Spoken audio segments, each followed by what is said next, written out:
सुप्रभात दोस्तों।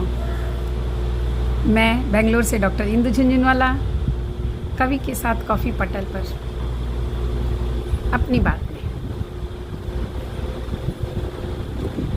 एक ख्याल आया कल। और ऐसा नहीं है कि ये ख्याल कल ही आया था, बहुत बार सोचा है मैंने इस बात पर, इस विषय पर। तो आज उसे आपके साथ बांटती हूँ। बात होती है स्वार्थ और निस्वार्थ की। मेरे मन में आया कि जो हम करते हैं ना, सब में हमारा स्वार्थ होता है। बिना स्वार्थ के कोई कुछ करता ही नहीं है। लेकिन बहुत बड़ी भ्रांति ये है कि हमें लगता है कि जब हम परिवार के लिए खाना बना रहे हैं तो हम दूसरों के लिए बना रहे हैं। हम घर की सफाई कर रहे हैं, अपने घर की, तो हम दूसरों के लिए कर रहे हैं।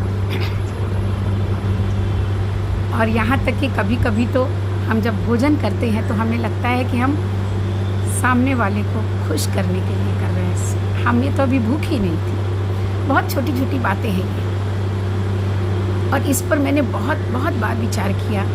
तो एक बात जो मुझे समझ में आई वो ये कि हम कुछ भी, कोई भी काम, एक तुनका भी स्वार्थ के बिना नहीं तोड़ते। लेकिन फ़र्क है, स्वार्थ होने का मतलब ये नहीं कि हम इतने स्वार्थी हैं कि दुनिया को भूल जाते हैं, परिवार को भूल जाते हैं, समाज को भूल जाते हैं। नहीं, स्वार्थ जैसे ध्यान बहुत तरह का होता है ना, वैसे स्वार्थ भी बहुत तरह का होता है। एक होता है व्यक्तिगत स्वार्थ, एक होता है पारिवारिक स्वार्थ, एक होता है सामाजिक स्वार्थ।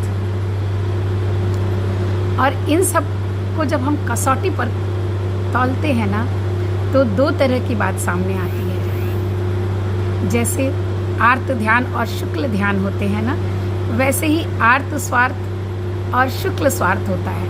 और जो शुक्ल स्वार्थ होता है ना, उसे हम निस्वार्थ कहते हैं। निस्वार्थ भाव से काम किया, लेकिन उसमें भी हमारा स्वार्थ तो होता है। क्या होता है, कैसे होता है ये स्वार्थ? थोड़ा ताज्जुब तो होता है सुनकर, लेकिन ये सच है कि उसमें भी हमारा स्वार्थ होता है, लेकिन स्वार्थ का स्तर अलग अलग है। जब हम खाना बनाते हैं अपने परिवार के लिए, तो हमारा स्वार्थ होता है कि हमारा पूरा परिवार स्वस्थ रहे और उस भोजन को करके प्रसन्न भी रहे। और यह स्वार्थ जो है ना, वो मन का मानसिक संतुष्टि देता है हमें। तो हम ये काम अपने मन की संतुष्टि के लिए करते हैं, और इसलिए ये शुक्ल ध्यान की कोटि में आ जाता है। और जब हम किसी से कुछ छीनते हैं, किसी का कुछ नुकसान करके अपने लिए कुछ पाते हैं, वो आर्त स्वार्थ होता है। और वास्तव में उसे स्वार्थ की उस कोटि में रखा जाता है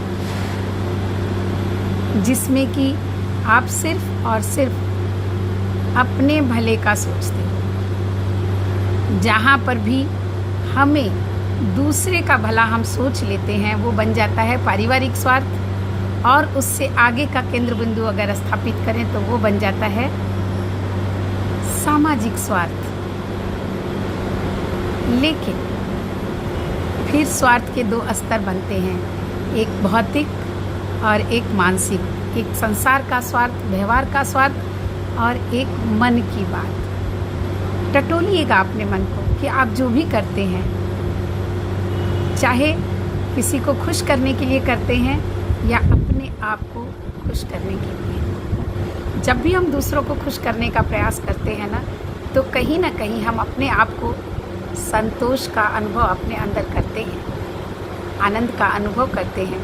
और ये आनंद हमारा आर्त स्वार्थ नहीं, शुक्ल स्वार्थ बन जाता है, जब हम दूसरों की प्रसन्नता के लिए कुछ भी करते हैं। तो आज बस इतना ही। इस स्वार्थ पर एक बार हम सोचेंगे ज़रूर फिर से।